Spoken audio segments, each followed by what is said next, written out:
Chapitre 6. Première partie. Les 4 âges de la vie.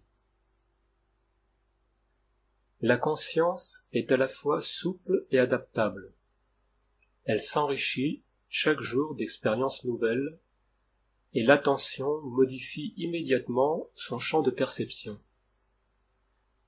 Mais elle porte également en elle des blocs monolithiques, des prêts-à-penser forgés par des années de conditionnement psychologique.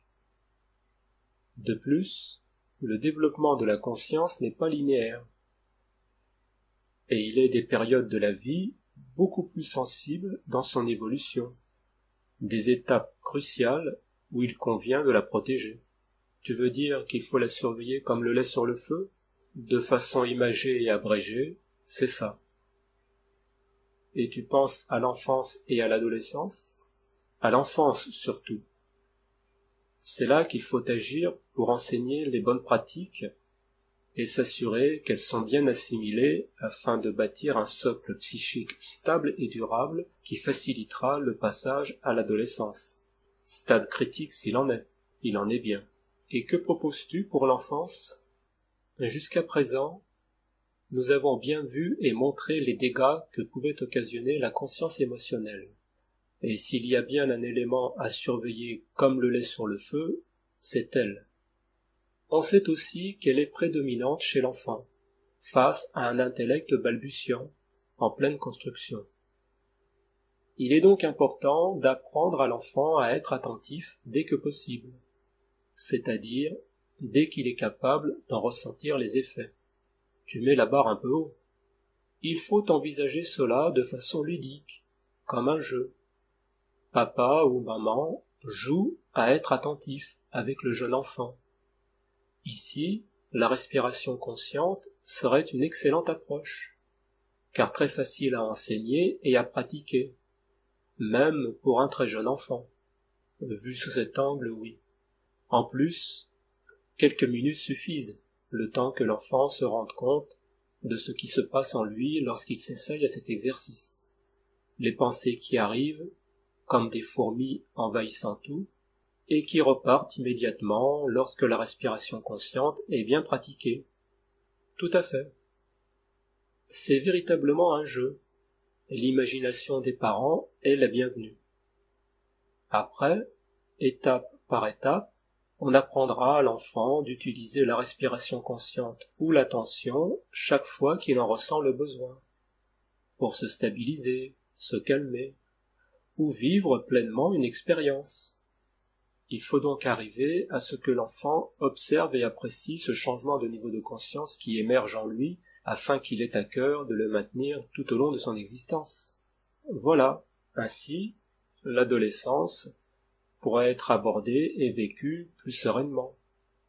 Surtout par les parents. Surtout, oui. On passe à l'âge adulte? Avant, je souhaiterais évoquer le cas des enfants très éveillés qui, déstabilisés par cette société aux modes comportementaux absurdes, tiennent des réflexions et des propos surprenants, voire très déroutants pour leurs parents. Ceux que l'on surnomme les enfants indigos, je ne te suivrai pas sur ce point, car on entrerait dans un domaine nébuleux, celui de la psychologie spirituelle du New Age. Or, en fait, il est possible d'expliquer simplement ce comportement particulier des enfants dits éveillés. On peut avancer le fait que la psychologie des personnes évolue, notamment lorsqu'elles vivent dans un environnement excitant et perturbant à la fois. D'accord. Les enfants particulièrement éveillés ressentent davantage cette stimulation puissante. Et si spontanément ils développaient une conscience naturelle, celle dont on a parlé dans le thème « L'autre voie » sur la société. Chapitre 5, deuxième partie, deuxième sous-partie. Alors ce ne sont plus des messages de stimulation psychologique qu'ils reçoivent de la société, mais des flèches agressives, d'où cette réaction, normale pour eux, insolite pour leurs parents qui sont complètement engagés et inféodés dans cette société. Et la réponse est toute trouvée. Diagnostic d'hyperactivité, ou d'hyperattention, c'est le comble, et camisole chimique dès le plus jeune âge. C'est le cocktail classique des parents perdus, désemparés, qui, en désespoir de cause, se confient entièrement au corps médical, alors que c'est la société qu'il faudrait soigner. C'est elle qui est malade, et profondément encore. Que faire d'autre? Comme on l'a dit précédemment, éduquer l'enfant, lui apprendre à gérer ses émotions, très puissantes à son âge, par la respiration consciente et l'attention. Ça, c'est pour son bien. Et pour les parents, apprendre l'humilité, comprendre et accepter, savoir se remettre en cause, ne pas considérer que les enfants sont là pour ingurgiter sans broncher le savoir et l'expérience des parents, qui seuls détiennent la vérité, que lorsque ces enfants hurlent leur colère contre cette société désaxée, il serait profitable de les écouter. L'éducation à l'envers, en quelque sorte. Apprendre à tout âge et de tous horizons. Si l'on est attentif, c'est naturel. Et puis, ne pas oublier que la société de demain sera celle des enfants d'aujourd'hui. Si l'on souhaite qu'elle change véritablement, société et vie quotidienne sont liées, c'est une évidence. Et après cela, que peut-on dire pour les adultes? Libre arbitre et volonté. Que ta volonté soit faite, le coup de pied au cul surtout. Comme tu y vas, disons, le constat et la réflexion sur son existence, le libre choix de changer de niveau de conscience, la volonté pour s'y exercer, et si nécessaire, le coup de pied au fond de l'eau, pour remonter. C'est mieux. Je t'accorde volontiers que la première façon était peut-être un peu trop directe, mais imagée et parlante. Et la vieillesse maintenant? Ah, la vieillesse. Eh oui, on y arrive. D'ailleurs, nous y allons, et on ne peut pas dire que nous sommes des perdreaux de l'année. Ni de l'année dernière, je te le concède. Donc, pour les personnes âgées, on connaît l'adage « si jeunesse savait et si vieillesse pouvait ». Mais elle peut. Il suffit simplement de recadrer la situation, de porter un autre regard que celui de la société sur la capacité soi-disant perdue des seniors. Je t'écoute.